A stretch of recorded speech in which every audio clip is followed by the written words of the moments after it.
हाय मित्रांनो, स्वागत आहे तुमचं आदिल गोट फार्ममध्ये. मित्रांनो, आपल्या इन्क्युबेटरमध्ये हे 4 पिल्ले निघालेले आहेत आणि खूप छान रीतीने पिल्ले आहेत मित्रांनो. खूप चांगल्या प्रकारे खातात पितात मित्रांनो. आणि पिल्लेला आपण एक ब्रूडर तयार केलेले, जे पुष्ट्याचं इन्क्युबेटर होतं आपलं, त्यालाच आपण ब्रूडर तयार केले. त्याच्यात एक बल्ब ठेवलेला आहे. आणि मित्रांनो, तुम्ही पाहू शकता पिल्ल्यांची क्वालिटी. हे 4 पिल्ले आहेत. अजून काही दिवसानंतर पुन्हा पिल्ले निघतील आपल्याकडं. पिल्ले निघल्याच्या नंतर काळजी मित्रांनो खूप गरजेचं असते, तरच पिल्लू जगत असतं मित्रांनो. कुठलेही कोंबडीचे पिल्ले पहा कशा तुम्हाला कळत असेल क्वालिटी. एकदम एक नंबर पिल्ले आहेत.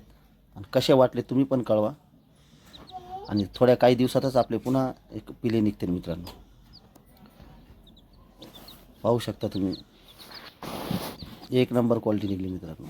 इन्क्युबेटरचे पिल्ले आहेत.